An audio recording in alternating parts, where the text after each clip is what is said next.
Good afternoon, friends. Today is the second day of the much-awaited DTRC session, and we have members in large numbers who have participated even last time. This time, it's a wonderful event that all of us wait for.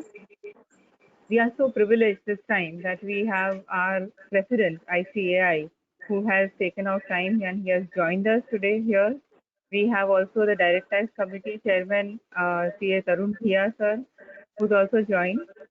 We have also Central Council member and Chairman IBC Committee of the ICAI, CA Anil Bhandari sir, who's joined us here.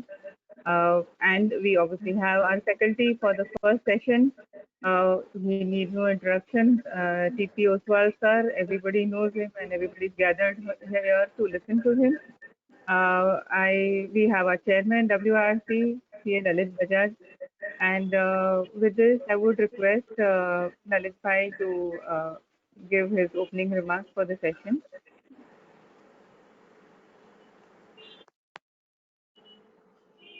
Thanks, Drishti madam.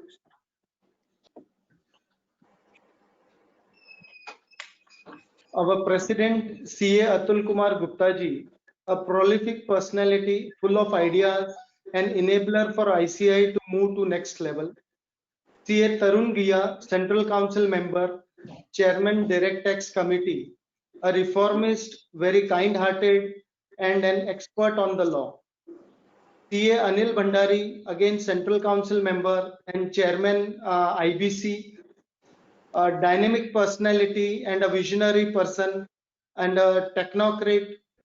Our first expert speaker, CA TP Oswalji, who is expert on the subject, a eminent personality and a heartthrob for all of us. Second expert speaker, CA Anish Thakkarji, full of energy and a guiding force for all of us. Seniors, colleagues and friends, I welcome all of you in this second day of Direct Tax Refresher course, which will continue for 5 consecutive Saturdays. And I wish all of you a happy International SMP Day. We are indeed grateful to President Sir for taking time and being with us. We all are eager to hear from you, sir, and are looking forward for lots of insight. I once again welcome all of you and look forward for your continued support in future. Thank you. Thank you, Lalit Bhai. Now, may I request our CCM, C. Anil Bhandari sir, who has joined here, to share a few words. So a very good afternoon to all our members. Our President CA Atul Gupta ji, welcome to this. I should say this program that we have is one of our murkiest programs, the best program that we have in WRC. So you're most welcome for this, and we are all eagerly awaiting to listen to you. CA TP Oswal ji, I think one of the best speakers that I have known, most articulate, and his thoughts are sometimes more refreshing than mostly what we hear. So I'm looking forward to his thoughts on the subject today, and I love to hear him during his sessions on the budget days. Chairman Lalit, Drishti, the team at WRC, thank you so much. It's always a pleasure to work with all of you, and I think these have been some very, very interesting times. I wouldn't say unprecedented, because I think the word unprecedented has already lost its meaning. I would only say, and I can only say, that these are very interesting times. So to all our members and viewers here today, I think all of us are going through this situation. It just takes me 3 years back during my first term in the Central Council. And I would just share maybe a minute of that experience. When we kind of went to the Central Council, we spoke around the table. There were a lot of new members, and we spoke about technology disruption and how we should bring about technology innovation in the institute. And there was always this overhang of the Project Parivartan that all of us was going through. But interestingly, and I'm sure you will hear more of this from the president today, but interestingly, I think we embarked on this journey of digitization and technology enhancement and improvement in the institute. And I have been somewhere lucky to be part of this journey. Our SSP platform And anything which happens in technology causes a little bit of disruption. Our technology platform SSP came up last year, caused a little bit of disruption amongst the members and the services. But I must tell you that today it is that platform which serves the members very, very well, and we are all effectively able to work in spite of the fact that offices all across the country are closed, and we are able to liaise with our international branches and so on and so forth. So all members across the world are being served, and more interestingly, all students across the world are being served on this platform. We embarked on another journey, which was digital marking. I'm happy to let you know, and I'm sure again the president would definitely cover. But because of his push and awareness, I think we are reaching 100% digital marking today for all the papers of the examination to be held. Now, this is really, really wonderful. We have a large chunk of students who give our exams, and getting onto a complete digital marking is an amazing transformation. I personally sometimes don't believe that we could have gone on this journey without the support of all the past presidents and the current president and the vice president. We also have a very interesting concept, which is the digital learning hub, and I'm sure all of us here have more or less looked at the digital hub in the last couple of months. So I think somewhere the institute was in time to have taken some investments and done some thought process around technology. And today, I think you would realize that it is serving us very, very well in these pandemic times. Having said that, I think we are all also mindful of the fact that I think businesses across the world are likely to evolve and change. And that is also something that all of us as members together, we need to visualize what is the expectation of this digital roadmap for businesses going forward. I think all of these technology platforms that you see today, there was always a question mark between how would the seniors adopt to it, how would the juniors look at it? And today I must tell you, almost all seniors have effortlessly and effectively onboarded themselves on these digital platforms. And as we speak, I think most of the audit work, most of our work across the offices are being conducted work from home. This also brings us in a challenge of the society where working from home would cause some kind of challenges in the society, because as human beings, we are not expected to only sit at home and work, and we are very, should I say, as a nature, we are made to go out and interact with people. So I'm sure, hopefully, we will come out of the situation. Having said this, this year, the president has entrusted the task of IBC, the Insolvency and the Bankruptcy Committee, to me. And I'm happy to let you know that there have been some interesting things that we are doing in the IBC. Of course, the Insolvency and Bankruptcy Code for the current year, by the order of the government, is kind of on a speed bump because the government is expecting, and in order to secure the SNPs, the government is saying that we will not entertain the cases this year. But having said that, just to share with you, I think last year, the insolvency code in the country has enabled creditors and also the society to realize almost 2 lakh crore rupees, which is roughly to the tune of 50% of the outstanding amount for almost 220 cases. So this has been an amazing, again, transformation, both from an industry perspective, from a government perspective. And I must tell you that it is 60% chartered accountant members who are insolvency practitioners and professionals who are doing this wonderful job in the market today. And that has evolved into a very significant practice or practice lines for several practicing firms and for individual chartered accountants in the market today. I think there are some interesting concepts on IBC which you are likely to see as members, something called as pre-PACs, which is quite in presence abroad in the United Kingdom, for example. That's a new thing which the government is discussing, and the council and all the members and the committee is constantly gearing up and to work around it. Cross-border insolvency would be another area.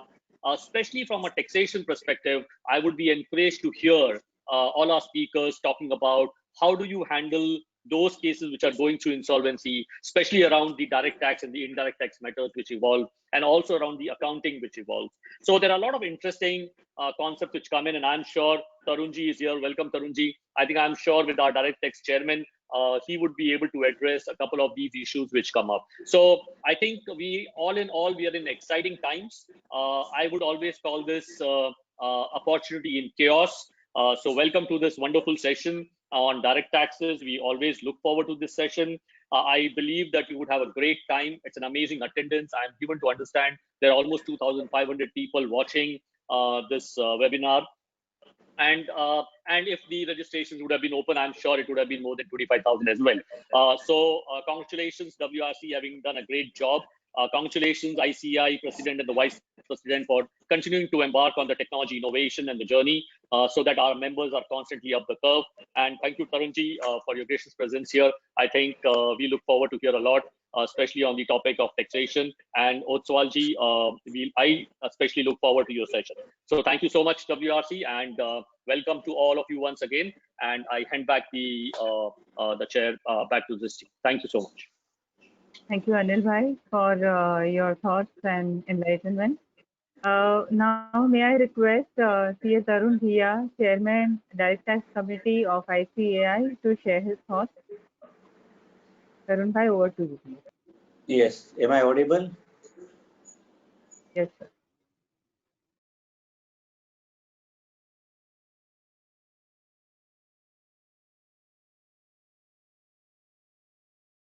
So, I think you're muted. You're now President, Audible Yes, now. Gupta ji. Audible? Okay. Atul Gupta ji, WRC Chairman, CA Lalit Bajaj ji, my colleague in the Central Council, CA Anil Bhandari, Regional Council Senior Member, Drashti Desai, learned faculties, and dear friends. Let me join in Anil in complimenting the WRC in continuing with this very rich tradition on taxation despite the challenges by the pandemic. The overwhelming response by the members have also reflected once again that the predominant practice area continues to be direct taxes. And for various reasons, the diversification will continue to happen, but the interest in direct taxes will be continued by the steps being taken from time to time by the government also. As a chairman direct taxes committee, I may inform that we have been pushing through continuously for the disconnected system of assessment as well as appellate proceedings. And I am sure as one of the offshoots of this pandemic, in the midst of many miseries, the digitization and the disconnected system will get the boost. We are contributing to the same for the reason that it is need of the hour, in the interest of the nation, in the interest of stakeholders, and far more importantly, for the dignity of the profession. As far as the issues created by the pandemic are concerned, I can assure you, under the leadership of CA Atul Gupta ji, our direct taxes committee is also quite proactive, with little difference that nowadays we are not making representations quite in early stage. Rather, we are waiting for the government, which is also very proactive. For example, recently, the dates have been extended from June to July. So yesterday, I have submitted the representation to make all the extensions effective up to December for various realistic reasons. Members can also write to the dtc@ici.in various concerns and issues which may be effectively represented or dealt with by the Direct Taxes Committee. I wish all of you a very rich learning session, not only here, but various webinars, which also once as an offshoot of the pandemic have quite increased, and we are all living with the new normal. Some of the normals are quite enjoyable, that we can sit at home and speak with each other. Thank you very much. Thank you, Tarun Bhai, for sharing your thoughts.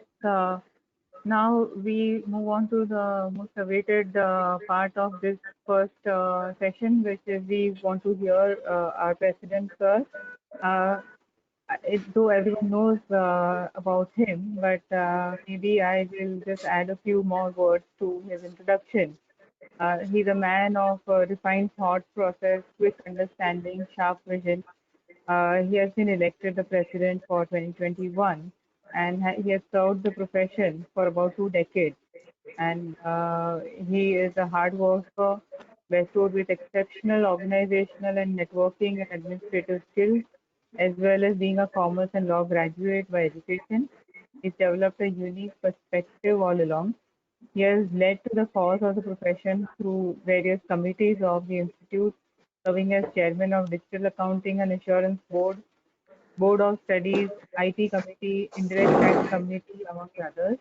CA Atul Kumar Gupta is known and appreciated widely for his key contribution to the ICAI as facilitator of the GST regime, particularly in its formative years. He has many endeavors to his credit other than his GST contribution. Under his leadership, the new scheme of education and training was benchmarked with the revised international education standards and was launched in 2017. Now, with this introduction, may I take the privilege of inviting the President to please address the August gathering. Thank you, sir. Over to you, sir.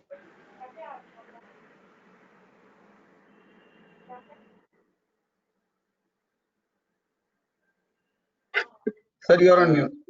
Yeah. Thank you, Dristiji. And at the outset, thanks for this opportunity. Very respected elder brother in the council, CA Tarun Giaji, and Anil Bhandari ji, the chairman of Western India Regional Council, CA Lalit Bajaj ji, and all the management committee members, and a respected speaker, faculty members, TP Ostwal Saab, and other colleagues. And all the viewers, a very good afternoon to all of you. And I congratulate the WIRC that in spite of all odds, the famous program of WIRC, it's our most sought after program that is being continuing in spite of this lockdown situation, and you are holding this program through the electronic means. Friends, as rightly mentioned by Honorable Tarun Giaji and Anil Bhandari ji about the various initiative of the ICAI, I just wish to convey you that these two initiatives which Anil Bhai mentioned, and I was speaking to him a few days before, and even to the our Honorable past President sir as well, that what happened that a few years before SSP portal exactly was being conceived at the time of Nilesh Vikamseji when he was the president in 2017, I believe. Yes, so in 2017, and like one person was who was single-handedly rock solid was advocating to have the SSP portal was Anil Bhandari ji, and after that it passed on the various stages, and every council member was trying to contribute, whether it is Tarun Giaji or other council members. They try to contribute in their best of their capacity into the implementation of SSP portal. And later on, last year, we initiated the project of a digital learning hub.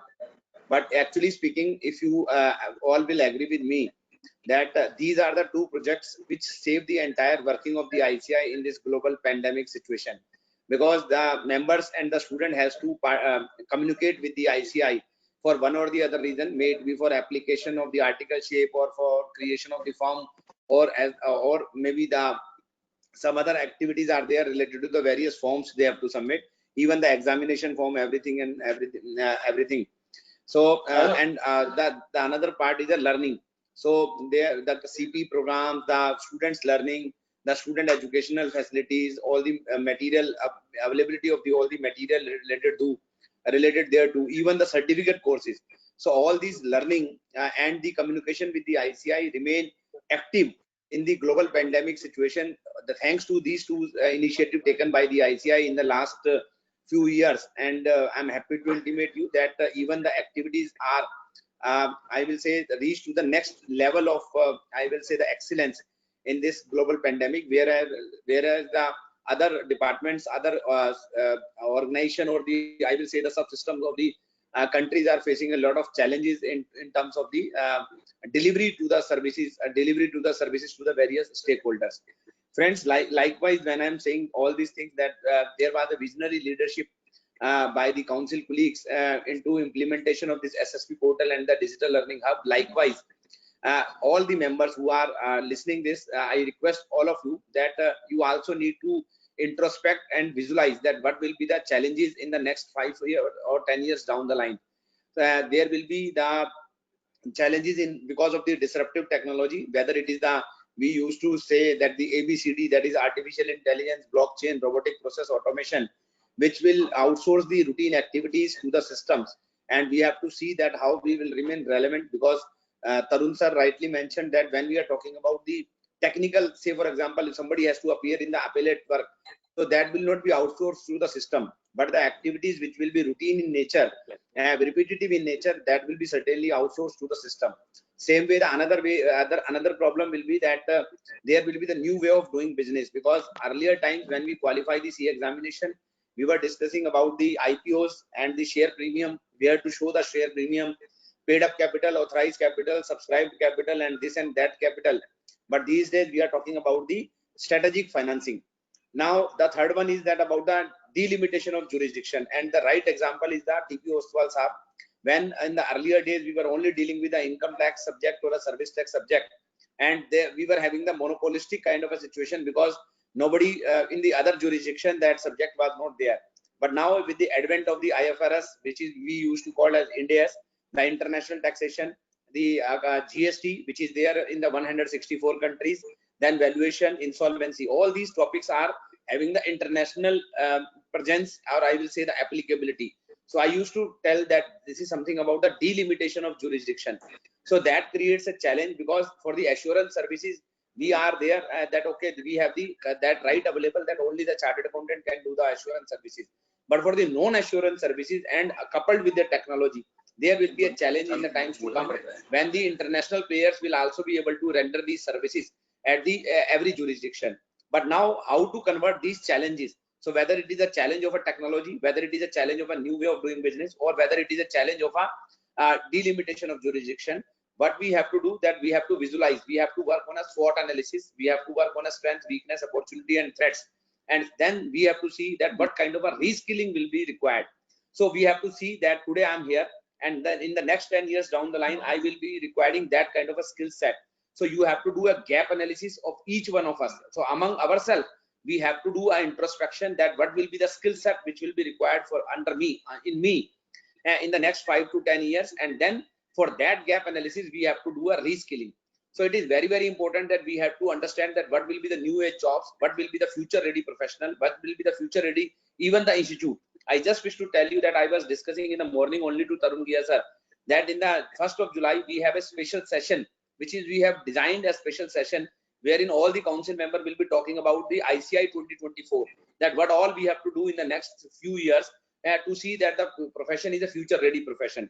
So likewise, so it is very important that we have to see that around us, what kind of an environment which is evolving, and then we have whether we are ready for that kind of a job or not. I just share you one example.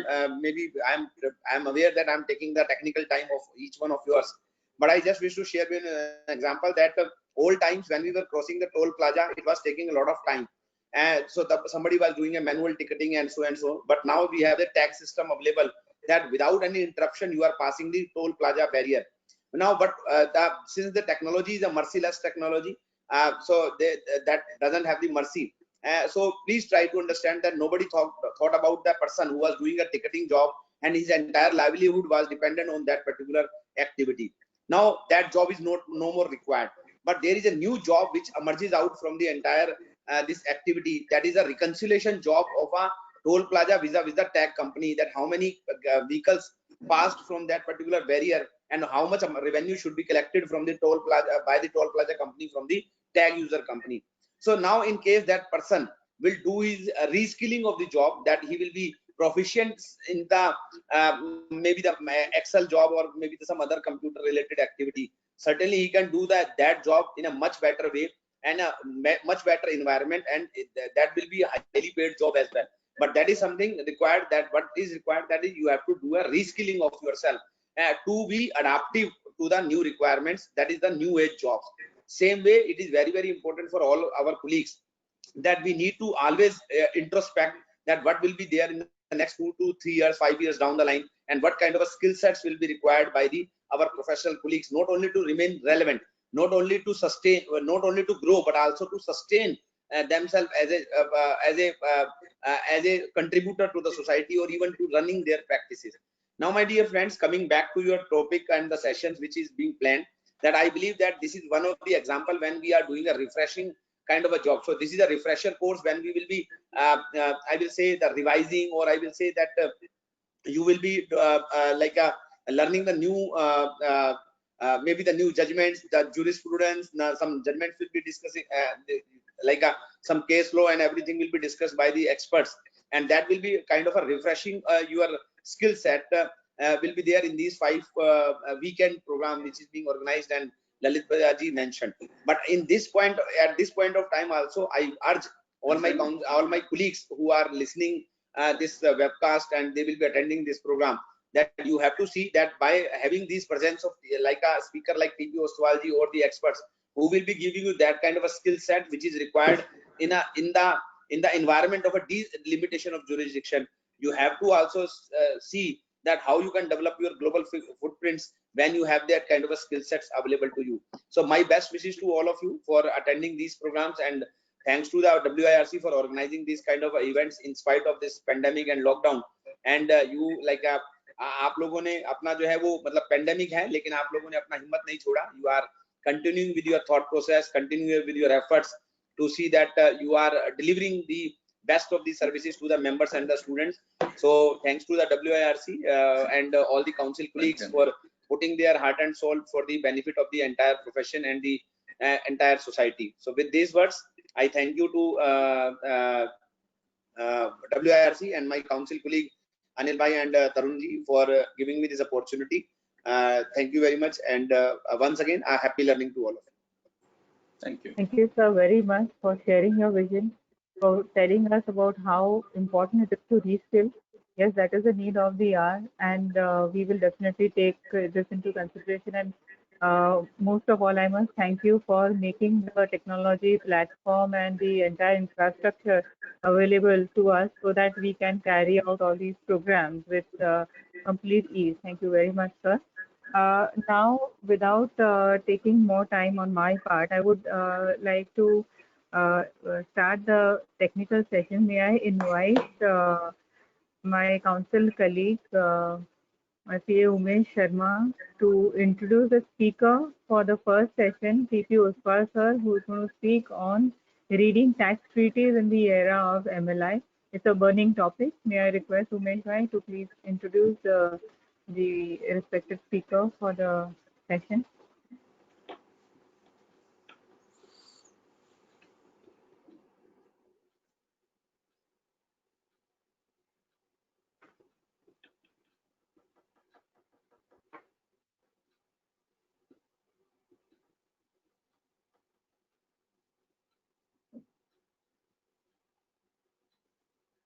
So, as we know, sir does not require any introduction.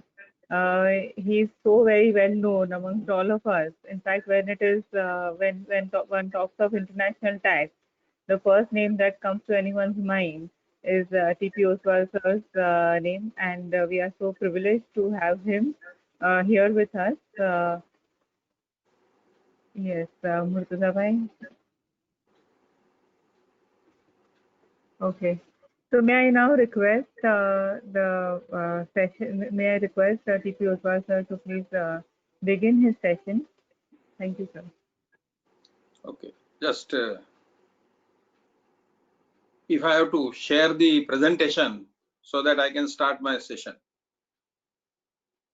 Is the presentation which was okay. Thank you. Thank you, WIRC. Thank you, Lalitji. Thank you, Drushti. Thank you, President of the Institute, Anil Bhandariji, Central Council Member Tarun, and others for inviting me on this subject. As Drushti rightly said, it is a burning topic. The topic is of a recent importance. And for last 5 years, we have been debating this topic, but the importance started from 2020. It has already now kicking in. MLI is already begun, and therefore we will have to understand how we should interpret the tax treaties. We will have to unlearn and we have to relearn what has been now the new journey of the tax treaty interpretation is going to be. If one has to, this is only introduction topic. It is not the topic for going into detailed discussion, which it will require huge amount of time to go into the details each article by article, particularly few articles which have undergone a change. Basic principles still remain the same. So therefore, this is a course for general chartered accountants, not a specialized international tax chartered accountants, and therefore I need to introduce the topic as if I have to go through the basics of the international tax treaties and then come to the MLI topic, so that you will understand this in much better manner. And as you all know that every nation has a right to tax its resident on the worldwide income. Generally, every country has a right. Some countries don't exercise that right, like country like UAE, they don't levy any tax because their other revenues are good enough. So therefore, home country tax is your obligation, whereas host country tax is your cost. Host country, wherever you are doing business, where you are paying taxes, it is not your obligation, but it is a cost on you. So therefore, one has to look at this with a view to avoid this cost incurred in one country, which is also having a multiplier effect in your own home country. So therefore, double taxation avoidance agreements are signed between the countries. And if they don't do it, then you will pay the tax in the host country as well as in home country. It will not be worthwhile doing business in this manner. So therefore, countries started evolving this model from 1965, and they came to double taxation avoidance agreement models. The United Nations has its own model, and the OECD has its own model. And based on that, the whole purpose of this model is to allow the countries to develop their own tax treaty, bilateral tax treaty with each other. And that treaty, we call it as a double taxation avoidance agreement. Some people call it a DTC, taxation convention.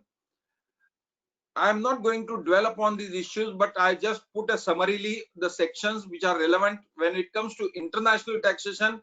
Look at India's income tax provision, income tax provisions, which are very limited sections, which are within the Income Tax Act. That is the charging section, section 5, scope of total income, section 6, residency of the individual, which has undergone a sizable change, significant. We have got the individual's residency rules, which have changed this year, and 2 years before we had a residency of companies undergone a change, and therefore these rules which are undergoing a change under the Income Tax Act has a significant impact while studying the treaties as well. Section 9, all of us know, this is a beautiful creation of India. Income deemed to accrue or arise in India. When I teach in Vienna University, people enjoy, because what sort of a law? Some countries enjoy, wow, what a law you have got, much better than ours. And some countries, some student from the Western Europe say, how can you have such a draconian law? So therefore, this is one section most controversial, section 9, income deemed to accrue or arise in India, and that one has to study very carefully. When it comes to direct double taxation avoidance agreement, what is relevant is section 90 and section 90A, codified law in India, which says you have a right to enjoy the treaty or the domestic law, whichever is beneficial. Section 90A is particularly with reference to the countries which are not recognized as countries, but they are territories. For example, Hong Kong or Taiwan, China claim that they are owners, whereas they are not. The China claims that I am the owner of Taiwan, I am the owner of the Hong Kong, and they are exerting the right on Hong Kong, but they are not in a position to exert the right on Taiwan. And if the world problems of the India continues for some time with China, possibly US may recognize Taiwan. I may be under recording, doesn't matter, but that's the reality. And we'll have to also recognize that. Section 91 is one section which is where we do not have tax treaties in any other country, and we get the income and we are paying tax in that country. We should get a credit for the taxes paid in that country. So we have a system developed in our country, section 91. Then other sections are certain types of presumptive taxation incomes on the non-residents, tax on certain type of streams of income. Section 195 and 195A are very, very important. That is the withholding tax obligation on non-residents payment. So these are the section one should remember. And now you can see how simple income tax, international tax is. You have to specialize yourself only few sections. Whereas if you have to study and understand and specialize in whole of the Income Tax Act, is a vast area of practice, and we specialize only in few sections of the Income Tax Act. But India has India is one of the peculiar country wherein the right of creating double taxation of avoidance agreement or any sort of an international agreement with the other country, the parliament has delegated that, constitution has delegated that authority to parliament, and parliament has delegated under the Income Tax Act to the bureaucrats. And therefore Indian tax treaties, when they are signed, they don't go to the parliament at all, and therefore somebody has challenged they are all illegal. But Supreme Court negated that contention. They said nothing is illegal, everything is fair and fair. And why it was considered as illegal? Because any legislation has to go to parliament. Now DTA is a sort of a legislation, but parliament having delegated the authority to the bureaucrats, the bureaucrats exercise that authority, and they prepare the double taxation avoidance agreement with other country, and those agreements are put up before the cabinet committee, and cabinet committee approves. That's all. And this is a very interesting scenario because there are only few countries in the world where the treaties don't go to the parliament. It is then it is just approved by the cabinet committees. 95% of the world is not in this type of a system. In 95% of the countries, it goes to the parliament, it goes to the senate, and it is then approved, and thereafter it becomes relevant for the purpose of implementation. Section 90, I have said, is one section which says the government has authority to execute or conclude the contract for giving relief, for avoidance of double taxation, for exchange of information, for recovery of income tax under the corresponding laws in force in other country, and for prevent avoidance of taxation. These are the objectives of the treaty which have been expanded. When the matter was being debated before the Supreme Court in the case of Azadi Bachao Andolan, that is the famous Supreme Court decision related to treaty shopping on the India-Mauritius Treaty. So section 90 has 4 or 5 important sections. One section 90 subsection 2 says, these are the objects, I am not repeating, therefore I have just summarily stated. Section 90 subsection 2 says, Indian tax treaties will override the domestic law if they are more beneficial to the taxpayer. Section 90 and section 90A are pari materia, are same, and therefore I will not debate section 90. And section 91, I told you that it is in relation to some countries where we have no tax treaties. For example, we don't have a treaty with Iran, and if you earn an income over there and pay the taxes there, and you are a resident, you are liable to tax in India on the world income, in that which includes income from Iran or Iraq. When you get that income here, all the taxes paid in that country, you will get a credit, and that is the reason why we need to have these sections in the law itself. I'm just warming up for the purpose of going into the MLI, and therefore all these basic nuances are very essential for us to understand. Why international tax? There is nothing like an international tax. It is globalization, borderless economy, internet, movement of people across the board, growing opportunities in the cross-border merger and acquisitions, and which has created a tax systems of 2 countries. And that tax system of 2 countries, when they interact with each other, that gives a right of taxation to some states, and they take away some rights from other state, and they give the right of taxation which leads to non-taxation in another country. And therefore this avoidance of conflict between these 2 countries is solved through the double taxation avoidance agreement. When the conflicts are resolved, evasion also takes place. When evasion takes place, exchange of information is required between 2 competent authorities, 2 countries, and therefore cross-border exchange of information also is done through the double taxation avoidance agreements, so that you can be caught. And this is what the most important aspect of our learning today. If you have to practice only on exchange of information, it's an enjoying practice. You don't need to do anything else. It is one of the fascinating area of practice, because today you have exchange of information, multilateral exchange of information, then you have automatic exchange of information, all sort of things are there, and therefore you should be expert on this subject. Purpose of international taxation is the resident, when I said, are taxed on the worldwide income, non-residents are taxed only on the national income, and some exceptions of course are there, like Singapore, which receives which taxes only.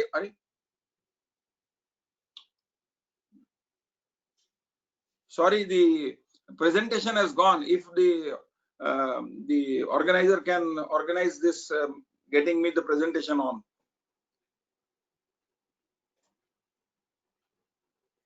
Mishra ji please presentation आप on करो ना, presentation दिख ही नहीं रही है। Ma'am की अभी वापस किया, नहीं दिख रही है मेरे को, तो दिख ही नहीं रही। अभी आया है।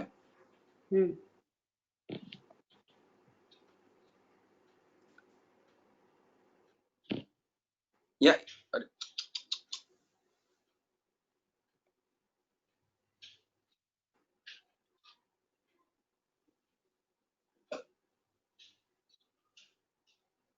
Sir, what happened?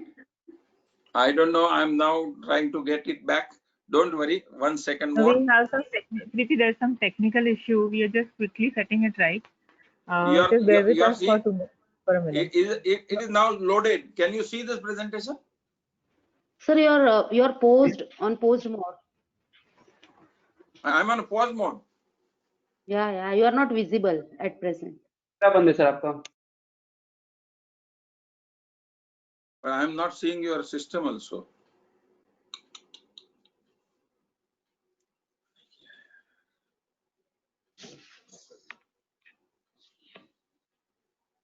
कैमरा वापस ऑन करिए ना सर। मेरा कैमरा किधर से करूं? मेरे को this अभी आ गया? No sir. Am I? No, you are audible. You are not visible. Can you see this? Yes, we can see you, sir. Yes sir. You can see. Okay, fine. So now, but we cannot see the presentation still. I'm seeing presentation is also there. आप PPT नहीं दिख रहा sir? PPT मुझे तो दिख रहा है, load किया हुआ है। Mishra ji, can we start the presentation from our end? Sir, share. Sir, share कीजिए। आप वो लोगो वापस लेके आइए, मैं वापस लेके आता हूँ पीपीटी। Okay sir.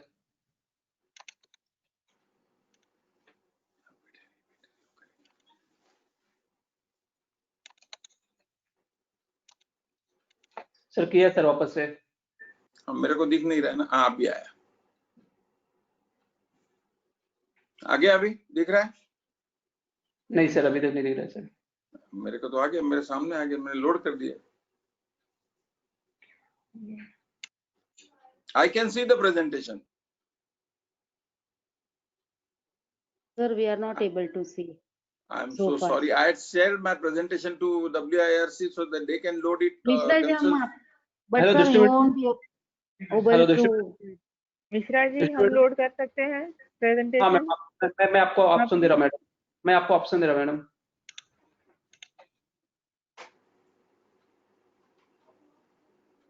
लेकिन अभी तो मेरा शेयरिंग भी दिखना बंद हो गया। आप ओसवाल सर का शेयरिंग रखोगे तो आप स्क्रीन शेयर करोगे कि नहीं? मेरा स्क्रीन मेरे को ही शेयर करने दीजिए ताकि मैं स्किप भी करना तो कर सकता हूँ।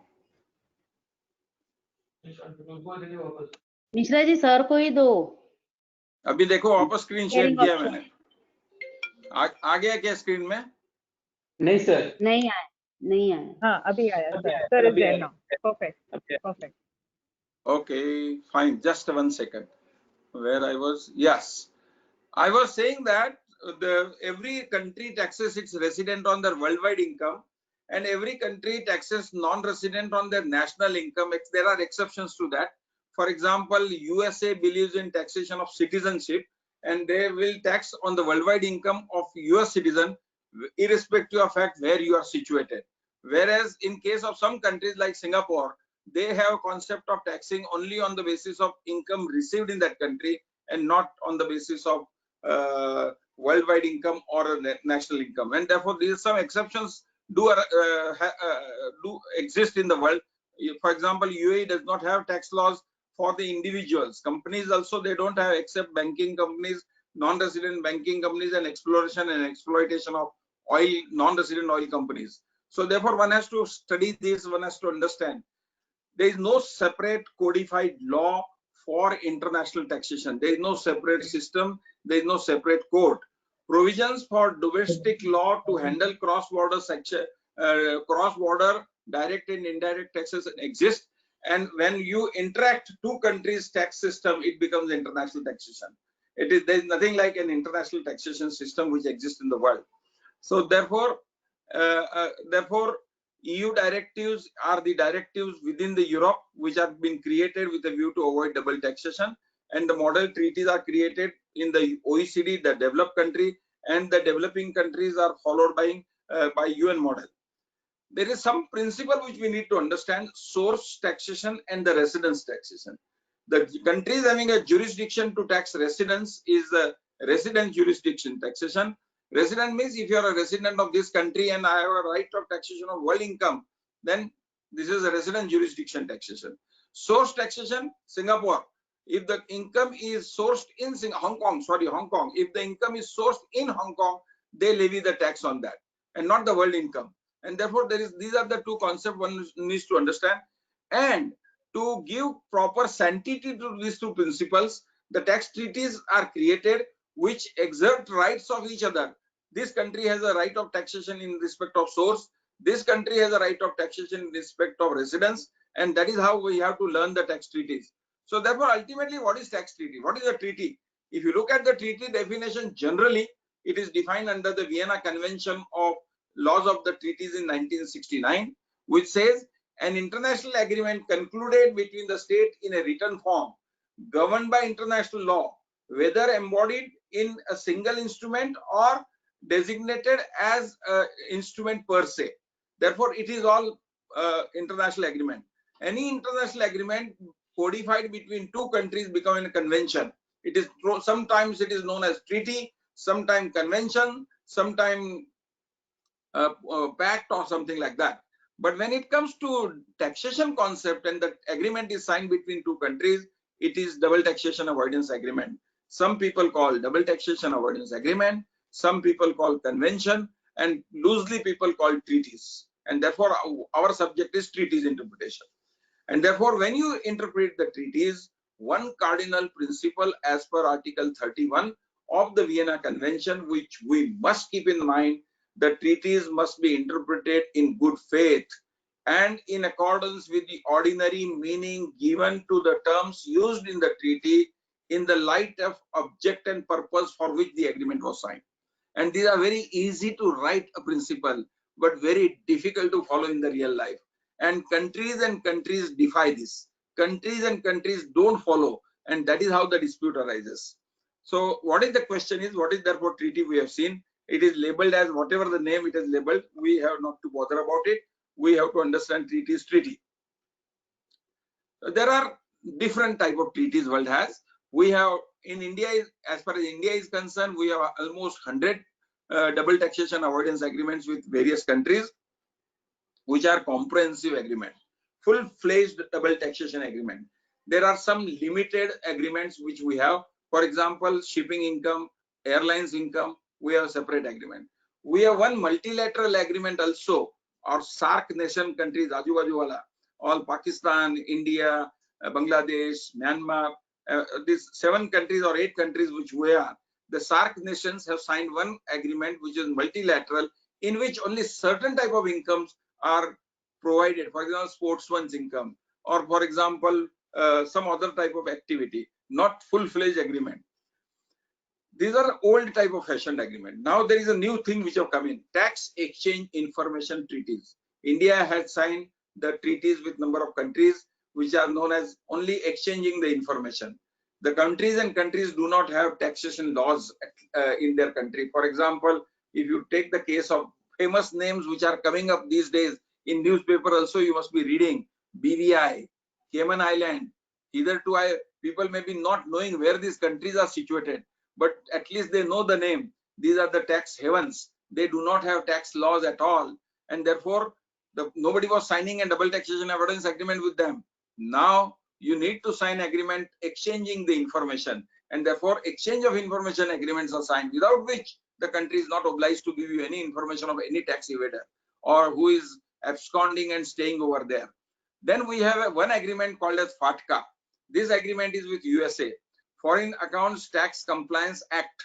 They have the law, and under that law, USA believes that they are the way they want to do the way they want to do a business. They don't want to copy others. So they are not part of the exchange of information program of the world, but they have signed with world every country a FATCA agreement, under which you have to exchange information with them. There is now concept, we have almost 3,000 to 4,000 treaties world over in 192 countries. Some countries do not have any agreement, but other countries have agreements with number of countries. So almost 3,000 to 4,000 agreements exist. Now to change these agreements and bring it on par with each other or on a uniform basis, it is most difficult thing. And because of these difficulties, the OECD took a crusader in 2013. I'm going to come to later on. And then they have created a multilateral agreement, and that multilateral agreement is under which we are also party to it, and we have also consented. So number of countries have come on a common platform, and that is a multilateral agreement which we are talking about, which is we are going to study today. Then once multilateral agreements are signed, then the government of India started notifying the synthesized text of the multilateral agreement between two countries, and therefore we have almost 18, 19 multilateral agreements have been already published by government of India, which will replace existing double taxation avoidance agreement. In number of concepts new concepts have been introduced. So therefore we'll have to understand the new concept. At the same time, we'll have to also keep in mind the old concepts in our mind to study these MLI, the double taxation avoidance agreements. Why double taxation avoidance agreement? And therefore, to sum up, aid is to removing certain tax barriers in cross-border trade and investment. It is important to know all these issues, and therefore when I say jocularly, I always get reminded of one simple joke. When it comes to one article, in fact, under the Income Tax Act, we all know we talk about sections, whereas when you come to the treaties, you have to talk about articles. You don't have to say section, you have to say article. There is one article which is very famous, Article 6, which defines immovable property, and income from immovable property is taxable where? Income from the immovable property generally should be taxable at the place where the immovable property is situated. And the definition of immovable property includes very important concept, livestock. And if this is livestock is considered as an immovable property for treaty purposes, though livestock are not immovable property, they are living animals, and still it is considered to be an immovable property, and income arising therefrom is taxable in that country only. So therefore, while studying the treaties, you have to keep your eyes open. Don't close your mind, and keep eyes and mind open. And if you do that, results could be unexpected, and anything is possible. This is what fundamental principle which I would always tell people. While interpreting the tax treaties, we have to understand the aids of interpretation of tax treaties is given by two different models. In fact, I would take three different models. One is OECD model, and second is UN model. OECD is Organization for Economic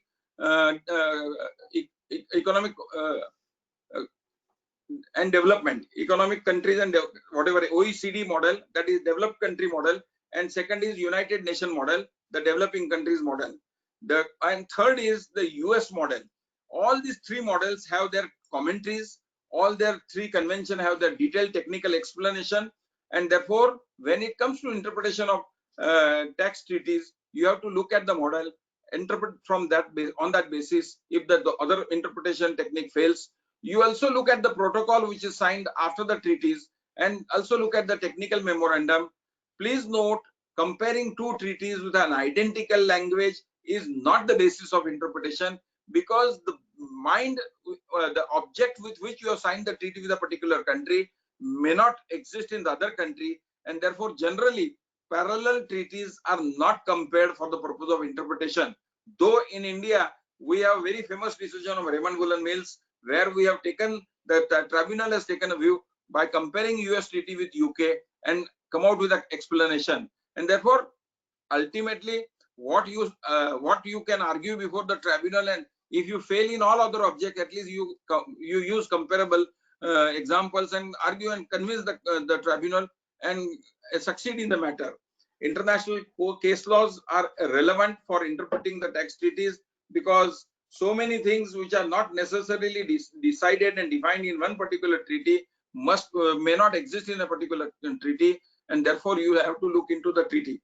There are 2-3 approaches in interpreting the tax treaties. One is static approach, second is ambulatory approach. That is known as also dynamic approach. Static approach means when you sign the treaty with other country, what was your intention while signing the treaty? Was the term defined in that either of the treaty? If the treaty does not define, how do you interpret that?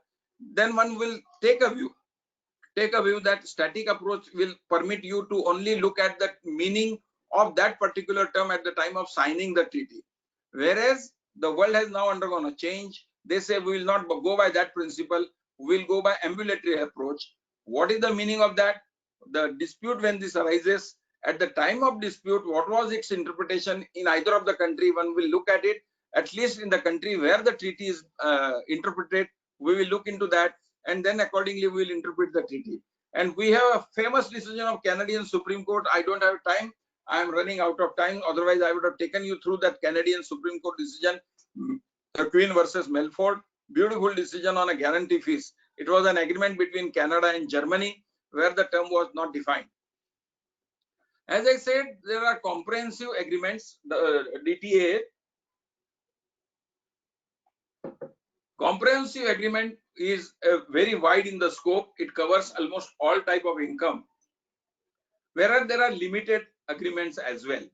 The limited agreements are in respect of aircraft and shipping business. Limited agreements could be in respect of inheritance tax, estate duty. We have only live limited estate duty agreement between India and UK. We have not signed any treaty with any other country for inheritance tax, but UK treaty exists still as of today. Non-domicile of UK having properties, domicile of UK having properties outside UK, if he dies, those properties are not taxable in inheritance tax in UK, and that is the advantage of India-UK tax treaty on inheritance. Estate duty, both are same. And gift tax, wealth tax also could be an additional item. In fact, inheritance and estate duty is one. Wealth tax could be another item, and gift tax. India does not have any agreement with wealth tax or gift tax with any other country. Agreement could be bilateral. Generally, by and large, agreements are bilateral between one country and another country. But as I told you earlier, one example, SAARC nations, we have 7 countries together, they have signed one agreement. We have Nordic nations where we have 5 countries together, they have signed an agreement. South American countries, they have signed agreements with each other with at least 7 or 8 countries. So multilateral agreements. And now the concept of that multilateral agreement has become OECD created fashion.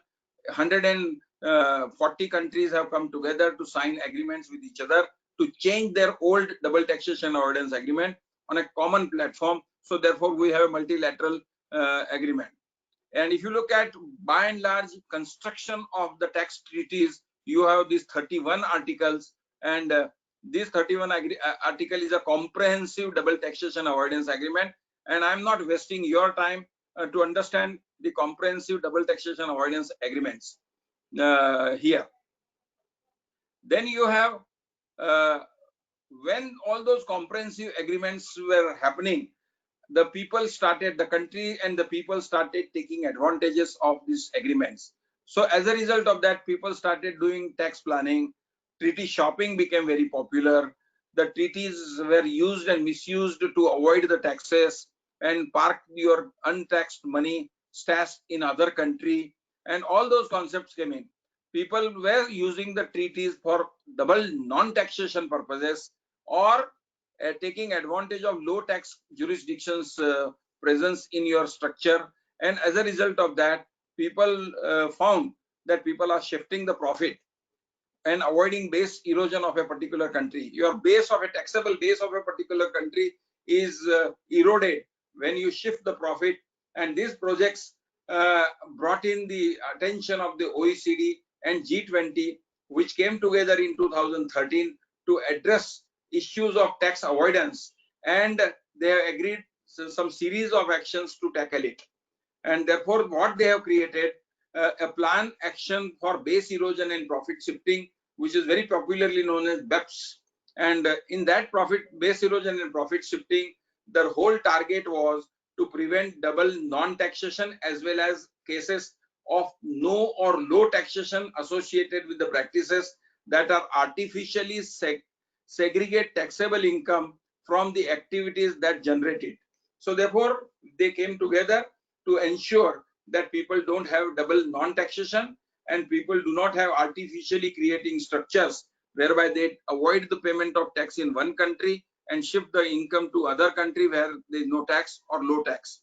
Then this report of the OECD indicated that no or low taxation is not per se a cause of concern, but it becomes so when it is associated with the practice that artificially segregate taxable income from the activities it generates.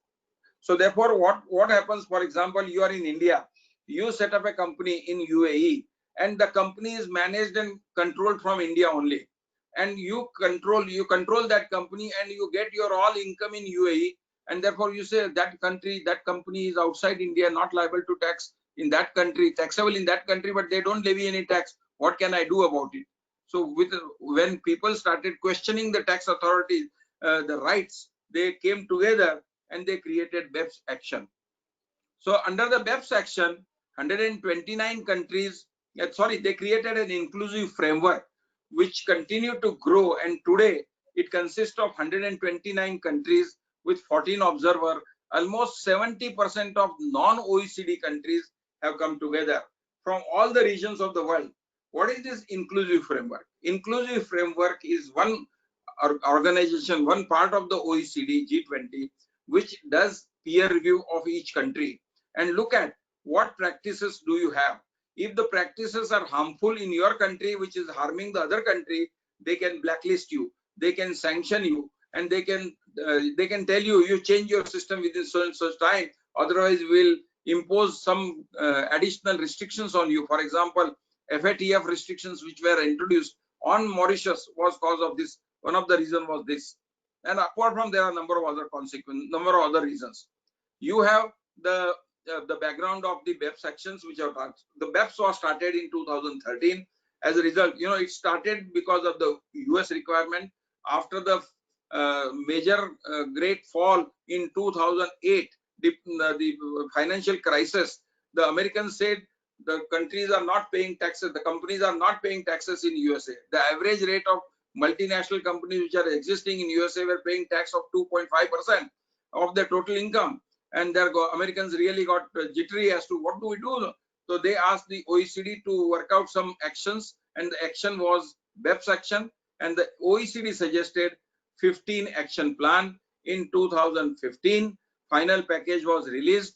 MLI was kicked in 2015, and 2016 the text of MLI was adopted, and the signing ceremony was held in 2017, and they were told to ratify, to deposit your MLI, to deposit your instrument with the OECD Secretariat. And once you deposit your instrument with the OECD Secretariat, then the OECD said the signing ceremony takes place. Then MLI will come into force after your signing and depositing the instrument. Minimum 5 countries should have deposited. Once you deposit, your instrument comes into existence. India came up with first deposit in 2019 on 25th June, and our MLIs started become effective on 9th August 2019 in India. What was the purpose of multilateral instruments rationale? Is to have a consistency, ensure consistency in application of BEPS actions. You should have a flexible approach in respect of coverage and application of a non-mandatory provisions. There are some mandatory provisions and certain non-mandatory provisions. Certain provisions which says you have no option. Minimum compulsorily you will have to do that. And therefore, non-mandatory, they said we will give you two options, you select one of them. There should be a clarity and transparency. And finally, the speed is required. If every country wants to negotiate the double taxation agreement with each other, it takes its own time. You know, the best example I can tell you as far as India is concerned, we started negotiating our tax treaty with USA in 1959. And do you know when did we notify the treaty in the US-India tax treaty? 1989. So therefore, it took 30 years. In the Switzerland treaty took 14 years. So therefore, it takes its own time. So MLI was a concept OECD developed. They said, don't waste your time, don't waste anybody's time. One document, everybody come and sign, and then this is a new multilateral agreement. And that has replaced all existing agreements, and that has created major problem. And this, of course, slide I will not waste your time. So therefore, if you look at the MLI framework, you have minimum standard. There are some actions which are compulsory for everybody. You have no choice, no leeway, no option. Compulsorily, you will have to have those treaty. For example, action 6, the treaty abuse and the dispute resolution. Every country should have compulsorily in their treaty. The flexibility, reservation, some approaches, flexibility is there. For example, in some standard, there are two options are available. For example, mutual agreement procedure, dispute resolution, there are two options. One is compulsory arbitration, and second is without arbitration you can resolve. But it has to have some speed. So second option was given. So two options were reservations were given. So therefore flexibility was provided. And third is compatibility. The clauses should be created in such a way either it will replace in place of an existing clauses, or it applies to or it modifies the existing clause, or it is in absence of the existing clause, or it is in place of or in absence of. And accordingly, these languages have been used, and total guidance is available on this subject. One has to completely study to really become an expert on the subject. Then timeline of applicability of MLI. If look at this slide, this is really practical and very important. Once you sign the treaty, you notify, you deposit your treaty with OECD Secretariat, which deposited on 25th June 1990. Now we are talking two country-wise, bilateral. Everything ultimately one has to look at bilaterally. Though you have created a common document for all the countries put together, but effect will be between two countries only. So Singapore notified India's agreement on 21st December 2018 in the OECD. So question is, when did it come into force? As per the MLI document, once your documents are notified to the OECD, it comes into effect 3 months after the month in which it is notified to the OECD. India deposited on 25th June. So therefore, from July, August, September, and October. July, August, September. 3 months are over.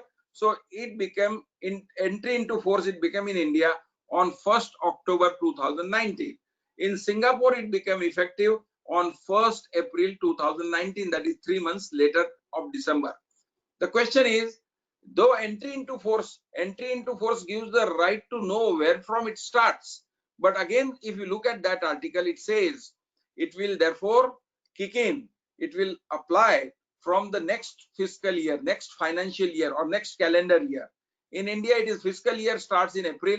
In Singapore, it starts from January. So therefore, it will begin from 1st April immediately after 1st October 19. And therefore, it comes on 1st April 2020. It has become effective. And in Singapore, it has become effective on 1st January 2020, 3 months before India. Because after 1st April 2019, that was the 1st January, that is their fiscal year, which comes into existence.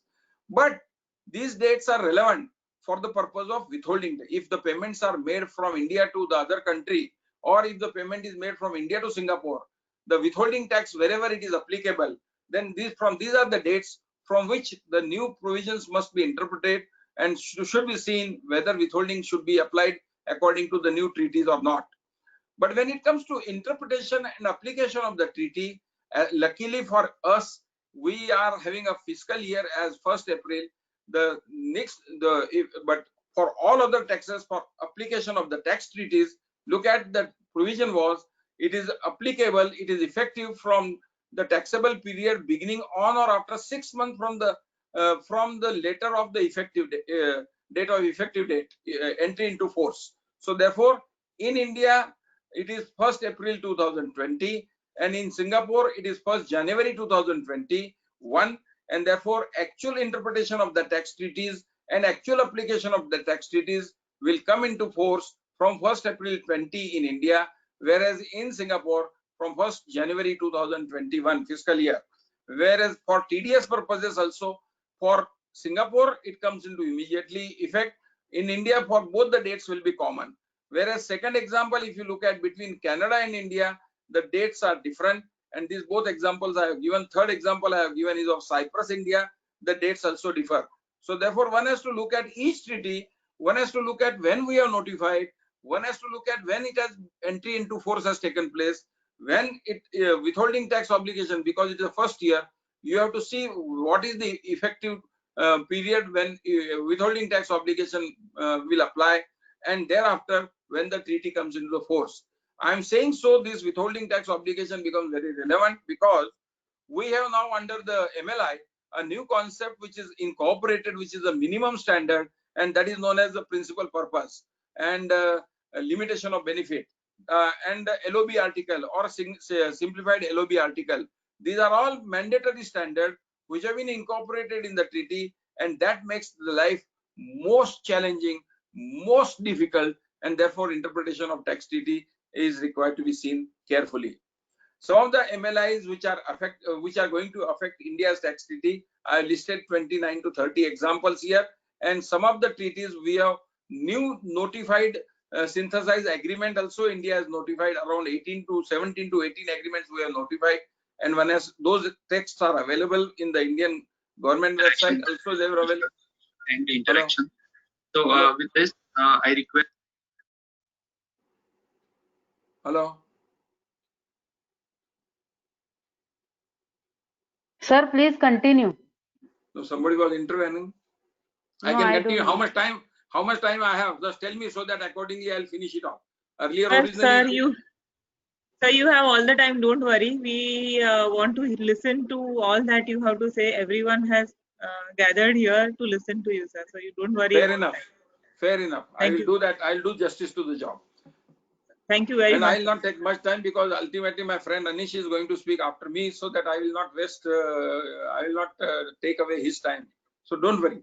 Now, therefore, these major changes in the Indian tax treaties which have become relevant because of multilateral instrument needs to be seen by us. And that first, there are 3 or 4 changes which are very important.